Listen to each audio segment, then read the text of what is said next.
Right, good evening everyone. We are here with Sim Racing GP for a BTCC event. British Touring Cars. For those not familiar with the acronym.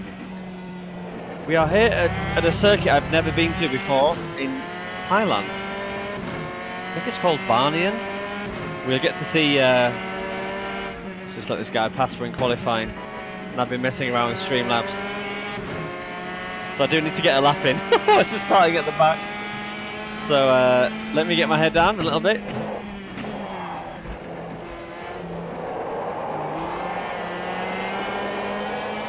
Well, that wasn't too bad. That second corner, excuse me, always caused me trouble. I only downloaded this track for this event, so I'm not massively familiar with it. This is I've had one small testing session earlier this week. And here we are in a Ford Focus, which does sound incredible, but TC and ABS are completely off. It's not necessarily throwing me, I thought it would.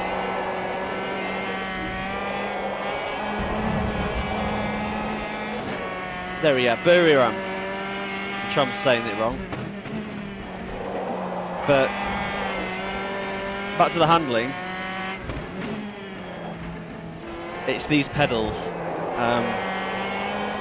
For those that can't tell, I'm still on the Logitech G29 setup that I bought for the PlayStation 4 last summer. And the pedals are shocking. There's absolutely no give in them. Sorry, there's too much give, there's no pressure. So for me it's far too easy to drive them too far and I lock up. You need something that has some resistance, just akin to a real life car, so you can really start to judge the pressure and know that if you're putting your body weight behind it, or somewhere around 65 kilograms worth, so a little underbody weight for me, then you've got full pressure. These take nothing to do that, which is the problem. So I have to manually modulate my feet. And also try to listen to when the ABS should have kicked in or when I'm about to start locking up, which is an added layer of thought I don't need. And I need to concentrate right for a second because I've got this guy at my chest. So a slight dab and go in early. Use slide, that is really good. Nice and smooth. This gets me too. And because it's front wheel drive, you cannot turn while braking. And again, I'm not used to that. Both my real life cars are rear wheel drive, and I always drive rear wheel drive cars in the sim. So I'm not used to front wheel drive and haven't been for a while. That's my story, and I'm sticking to it.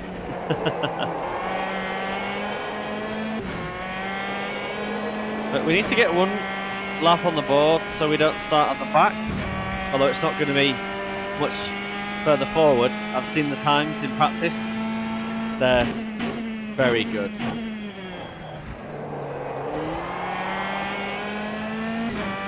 This looks like an okay time. The lap was a 1. That's my personal best. 5.13. I'm at 11. 146 something is my best before this.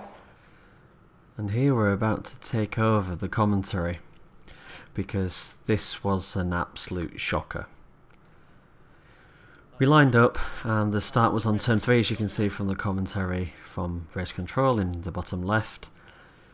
And as I think I may have mentioned by this stage in the video, this is a front wheel drive car, which both in the sim world and the real world I'm simply not used to.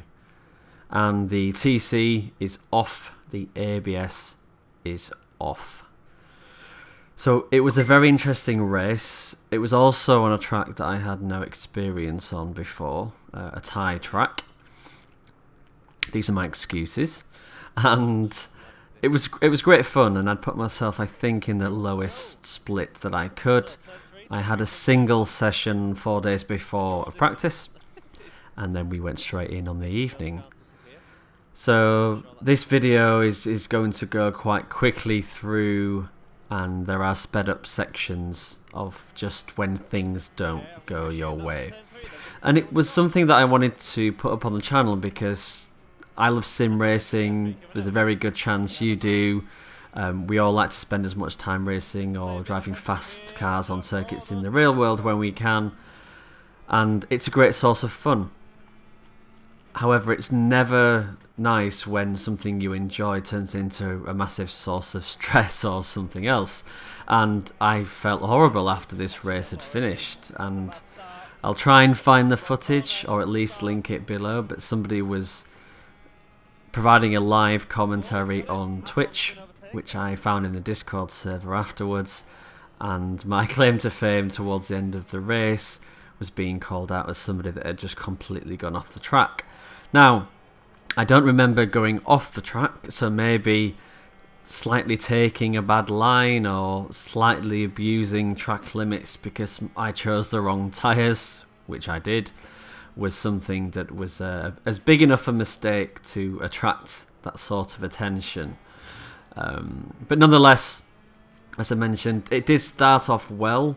As you can see, I qualified 18th out of, I think, 21, which was okay, again, given my lack of familiarity with the cars and the track and everything else.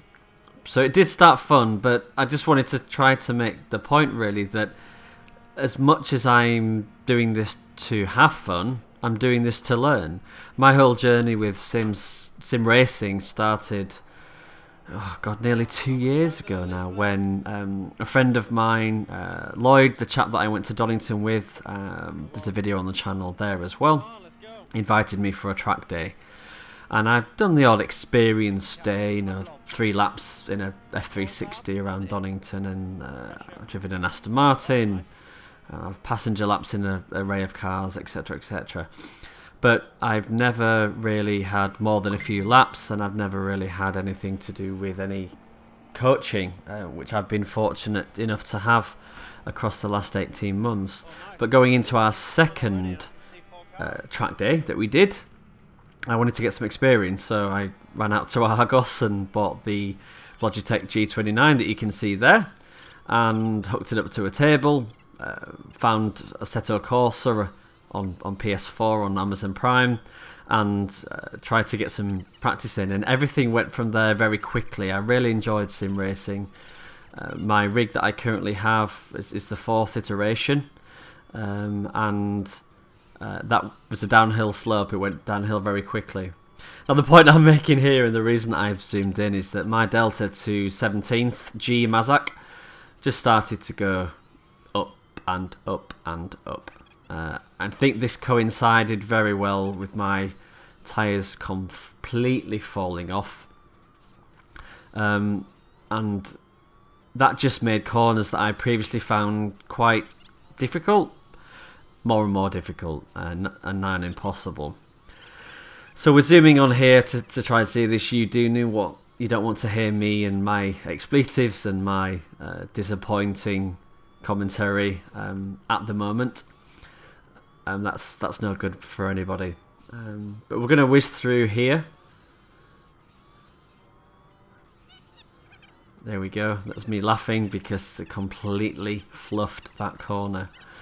The other frustrating piece, I guess, is the Delta's not working, so it's really not helping me, and I find this really useful to stay on track in terms of how I'm performing. We can see at the bottom I think the best. I'm still getting used to the UI in rFactor2, but the top left there, 140.48, is my current session best, and that's replicated in the splits on the right. 142, I think, is session best, but it doesn't feel right. There's no way I'm only 2 seconds off the best time in this session. Right, so this is where I'm really realising that the tyres are not doing well, and I've just found the button to toggle through the UI and the different options. I'm on softs, as you can see, front and back, and the fronts, especially the front left, because this is of course a clockwise circuit, are again in the red, severely dropping off. And again, it's a very hard balance. For me, at least, I'm still learning. I'm sure some of you out there have got this dialed. But to balance the braking and the steering and the acceleration all at any one point in time with the same set of tyres. You know, you brake, the weight goes to the front of the car, you try and turn, and you're fighting inertia, you're fighting friction, and again, it's a little easier in real life. You get that feedback through your entire body. You don't get that in the sim. Maybe one day we'll get the butt kickers or maybe a motion rig, but that's way in the future, I'm sure. So that was me just trying to look at how the brakes are doing, having had a quick look at the tyres. So we're down in 19th. I think 20th. Thomas Hölzel is how I'm going to pronounce his name. Apologies, sir, if that is incorrect. I think, unfortunately, he had even less experience than I on this track and even less time to practice.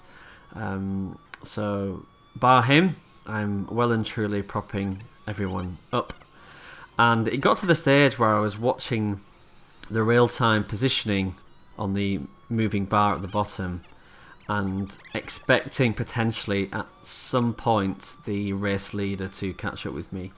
I think it was a short enough session and it wasn't that bad of a performance that I didn't get to see a blue flag throughout this session, which was good. And obviously I had Thomas in 20th, who was going to be acting as a bit of a barrier if that was the case. So we have a few minutes left. The fuel, we're down to 1 minute left. We have 4.5 litres left. I think I did start short shifting at one point, not really knowing how the fuel was going to play out, and I didn't want to be that person pushing his car over the finishing line. And I think we have a final lap to run, which is quite lonely. And I guess that's the other aspect here. You know, even if I did get some blue flags, it would have been some action, you know, seeing other cars. The majority of this race, and I think probably all of this race, was a very lonely one. And it just ends up feeling like a bit of a time trial. People are already commenting there, Trev, on how the race is finished. Yeah, I think this is still my final lap, which is why the timers are still running down. So it was a massive shame not to see any real action and to be in any fights. As much as it's great to get your head down and try and do ultimately a time attack or a hot lap on your own, especially in practice, the one thing that I'm moving more and more to and looking for in sim racing is that feeling of racing. As Jimmy Broadbent says, the cars aren't real, but the racing is. And all of that completely translates across to real world. So there we are. We finished second to last. No drama, so I didn't bin it, which is a victory. No collisions. And we got there in technically one piece. So that's all for now. Hopefully some learnings in there. I just wanted to share ultimately that as difficult a session as I found it and how it didn't put me in the best of moods afterwards, I didn't regret doing it, and I definitely took something away. So thanks for that. Thank you for watching, and I'll see you on the next one. Bye for now.